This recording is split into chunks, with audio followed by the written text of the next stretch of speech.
The moment the lawyer opened the will, the room went cold.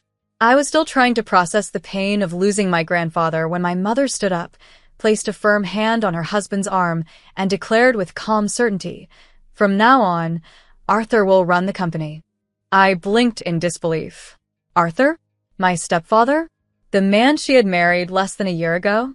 The same man who had spent the last 5 months dropping subtle insults, constantly reminding me that someone my age couldn't handle real responsibility. I looked around the room. No one seemed surprised. My aunts, uncles, even some of the board members, sat in silence, as if this was all already decided. But there was one major issue with my mother's confident statement. I was the one who now owned the company. Just a week earlier, I had sat beside my grandfather's hospital bed, holding his frail hand. His voice was weak, barely a whisper. "Denise," he said, "you're the only one I trust." Tears filled my eyes. He was the one person in my life who had always believed in me. My mother had never hidden her disappointment in me. "Don't let them take what I built," Grandpa warned, his grip tightening slightly. "They'll try, but I've prepared everything." I hadn't understood what he meant until now. As the lawyer cleared his throat and adjusted his glasses, my mother looked at him expectantly, ready for him to confirm her announcement. Instead, he looked directly at me. "According to Mr. Wright's will," he began, "his entire estate, including all shares in Wright Industries, has been left to his granddaughter, Denise Wright." The silence in the room was suffocating. All eyes snapped toward me. "That must be a mistake," my mother said sharply. "He meant to leave it to me." The lawyer stayed calm. "I assure you, there is no mistake. Denise is the sole heir. Effective immediately, she owns the company." Arthur was the first to react, chuckling like it was some kind of joke. "Sweetheart, you can't be serious," he said, looking at me like I was a little girl pretending to play CEO. "A business like this needs real experience. This isn't a school project." I said nothing. I just watched them. Then, as the truth settled in, my mother's expression shifted to rage. "If that's how it is," she snapped, her voice tight and cold, "then get out of our house. Immediately." I stared at her, stunned. "Our house?" I said, then actually laughed. "You mean Grandpa's house? You might want to read the will a little more carefully, Mom. I think there's another surprise waiting for you." The room fell into a heavier silence. My mother's face went pale, her lips pressed into a thin line as if she was fighting back a scream. Arthur, now visibly nervous, kept glancing between me and the lawyer, his confident smirk gone. I had expected pushback, but not this fast. "You're joking," my mother finally hissed. "Grandpa would never do this. He would never leave everything to you instead of me." The lawyer adjusted his papers again, calm and unaffected. Mr. Wright made his intentions very clear. Denise is the sole beneficiary of his estate, including his home, all financial assets, and 100% of Wright Industries. I barely had time to take it all in. I had expected the company, maybe. But the house? The entire estate? My mother must have realized it, too, because her anger turned into something darker. "If that's the case," she said coldly, "then you are no longer welcome in this house. Pack your things. Leave." The silence that followed was almost laughable. Had she just kicked me out of my own home? I let out a slow breath, trying not to laugh again. "Mom," I said gently, "I think you misunderstood something. This house? It's mine now. Grandpa left it to me." Her face twitched like she couldn't quite process what she was hearing. "That's ridiculous," she said, her voice rising. "This is our family home. And now," I replied calmly, "I'm the only legal family member who owns it." Arthur finally stepped in, wearing his usual condescending smile. "Denise, sweetheart," he said in that patronizing tone I'd come to know too well, "you're young. You don't understand the pressure that comes with running a company. It's not just an inheritance. It's a full-time responsibility. Your mother and I have years of experience. Let us help you." There it was, the truth behind their act. This had never been about family. It was about control.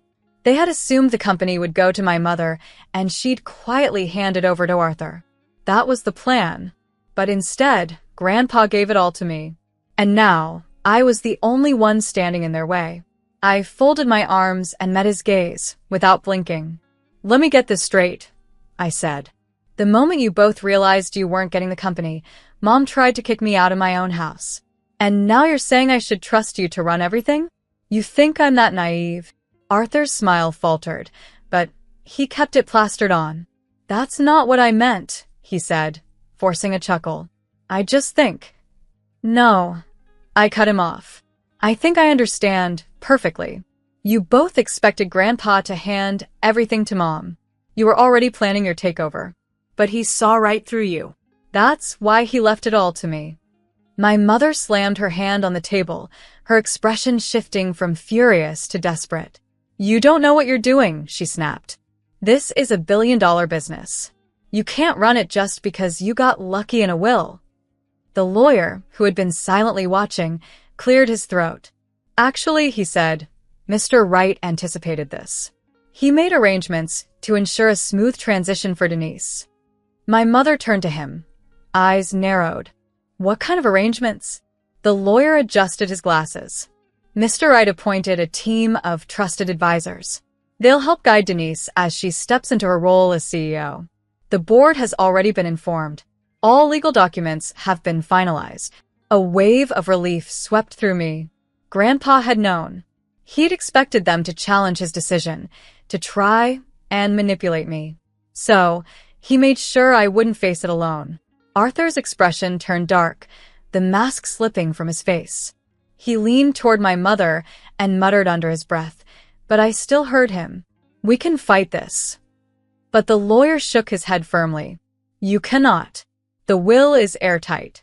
There is nothing to contest." I watched the last bit of control drain from my mother's face. She had spent my entire life treating me like I was less capable, less worthy. In her mind, she was the rightful heir. She never imagined a world where she wasn't the one in charge. Now she had nothing. She looked at me like I'd taken everything from her. "You're making a huge mistake," she said finally. "You think this is a win? Running a company isn't a game, Denise. You'll fail." I met her glare with quiet confidence. Then I leaned in, just enough for her to hear me. "I guess we'll see, won't we?" The air in the room felt thick with tension. My mother's fingers curled into fists on the polished table. Arthur sat rigidly beside her, jaw clenched, as if barely holding back his frustration. This wasn't how things were supposed to go for them. In their minds, I was the weak link, the girl they could shove aside, the one they could control. But Grandpa had seen me. He had seen my strength, and that's why he chose me. "This doesn't make sense," my mother said, her voice shaking with emotion. "Dad would never do this to me. I'm his only daughter. Why would he cut me out completely?" I turned to the lawyer, wondering the same thing. Grandpa and I had always been close, but still, why had he made such a bold move? Maybe he knew something I didn't. Maybe this was just the beginning. Even I hadn't expected Grandpa to leave her with nothing. The lawyer let out a quiet breath and folded his hands neatly on the table. "Mr. Wright left a letter explaining his decision," he said. "He asked that I read it aloud in case there was any confusion." He reached into his briefcase, pulled out a sealed envelope, and carefully opened it. I watched as my mother shifted in her chair, clearly uncomfortable. The lawyer began reading. "Denise, if you're hearing this, it means I'm gone. And by now, I'm sure your mother is furious. She'll say it's unfair. She'll claim everything should have gone to her. But the truth is, she gave up that right a long time ago." I glanced at my mother. Her lips were pressed into a tight, straight line. Her face gave nothing away. "Your mother always believed money equals power. But she never understood that real power comes with responsibility. I gave her chance after chance to prove she could lead this family's legacy. But instead, she chased shortcuts. She chose luxury over leadership, self-interest over sacrifice." The words were blunt, brutal even, but they were true. My mother had always seen the company as her birthright, never something she had to earn. The lawyer continued. "She thought being my daughter entitled her to my fortune. But inheritance isn't about entitlement. It's about trust. And as for Arthur, if he's in the room, I imagine he's doing a poor job of hiding who he is. I've seen through him for a long time. He's not a partner, he's an opportunist. A man who married into my family, hoping to take what I built. I won't let my life's work fall into his hands. Arthur's face turned beet red. I could practically feel the heat of his fury, but he kept quiet, his jaw clenched tight. The letter went on. Denise, you are different. You never asked me for anything, and that's exactly why I chose you. You worked. You listened. You respected the business, not for what it could give you, but for what it meant. I watched you grow, season after season, asking questions, and taking notes while others brushed you off. And I knew you're the only one I can trust to carry this forward. My heart thudded hard in my chest. All those summers the first spent shadowing Grandpa, just trying to learn, while my mother rolled her eyes, he'd been watching. He saw me. This won't be easy, the letter continued. Your mother will fight you. Arthur will try to manipulate you. But I didn't leave you unarmed. I left you with the people, the support, and the preparation you need. You're not alone. The lawyer finished and gently returned the letter to the envelope. The silence that followed was sharp. My mother was shaking, whether from anger or embarrassment, I couldn't tell. This is insane, she spat. He was old. He was sick. He didn't know what he was doing when he wrote that will. Actually, the lawyer said calmly, Mr. Wright updated his will just 2 months ago. He was perfectly healthy. And legally, there is nothing you can do to contest it. Arthur suddenly stood, shoving his chair back, so hard it scraped the floor. We're wasting our time, he muttered. Let's go. But my mother didn't follow him. She stayed seated, staring straight at me. You think you can handle all this? She asked coldly. You think you're ready? I met her stare, without flinching. Yes, I said simply. That night, I barely slept. Not from fear, but from the weight of it all. I had just inherited an empire. I was going to be CEO of a billion-dollar company, and I hadn't even turned 27. It was overwhelming. But Grandpa believed in me. That belief was the only thing keeping me steady. The next morning, I arrived at the company headquarters for my first official board meeting. Just like Grandpa had promised, his team of trusted advisors was waiting for me. I wasn't alone. But as I stepped out of my car, I heard a voice behind me. Denise. I turned. My mother and Arthur were standing at the entrance. Their faces were calm, too calm. We need to talk, my mother said smoothly. Just the three of us. No lawyers. No board members. Just family. But I already knew this wasn't about family. This was their last attempt. Their final move. They had lost the legal battle, and now they wanted to negotiate. They couldn't steal the company. So, they'd try to charm, to reason, maybe even to guilt me. But it wasn't going to work. I stood tall, looking at the three people who had underestimated me from the start. This was my company now, and I wasn't giving it up. We need to talk, my mother said. Her voice was eerily calm, which only made the tension worse. I took a slow breath. I wasn't scared of them anymore. Then talk, I replied flatly. Arthur glanced around the hallway, lowering his voice. Not here. Somewhere private. I should have walked away. I should have ignored both of them. But something inside me, curiosity or maybe stubbornness, wanted to hear what they had to say. Just to see what move they'd make next. Fine. 10 minutes, I said. We ended up in a small conference room in the building. Arthur sat down like he owned the place, while my mother stood rigidly, arms crossed, eyes sharp and watchful. You're in over your head, Denise, she said softly, almost like she cared. Your grandfather put too much on you.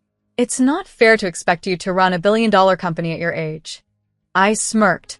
And let me guess, you think Arthur should run it instead? Yes, she said, without even pausing. At least for now. He has experience. You could learn from him. I laughed quietly and shook my head. You mean I should hand everything over and step aside like a good little girl? Arthur leaned forward, his smile too perfect to be real. Not exactly. We're offering a partnership. I raised an eyebrow. You'd still be the face of the company, he said smoothly. You'll keep your title, but I'll handle the operations. No stress, no board meetings, no difficult decisions. You get your life back. So, I'd be a figurehead? I asked. It's the best setup, my mother chimed in. The board will feel more secure, and you won't have to carry the weight. One mistake could destroy everything your grandfather built. You're still so young, Denise. There it was, the manipulation hidden behind concern, the fear tactics, the veiled insults. I leaned back in my chair. And what exactly do I get out of this? Arthur smiled like he'd just landed the deal of the century. A share of the company's revenue deposited into your account each month. You'll never have to worry about money again. Travel, relax, live your life. Meanwhile, the company stays in safe hands. They thought I'd just hand everything over. I pretended to think it through. And what if I say no? My mother's face darkened. Don't be reckless, Denise. Meaning? You'll have enemies, she said carefully. The board doesn't trust you. The shareholders will challenge every decision. If you choose not to work with us, we won't shield you from that pressure. So you'll sabotage me, I said. Arthur didn't even deny it. He just smirked.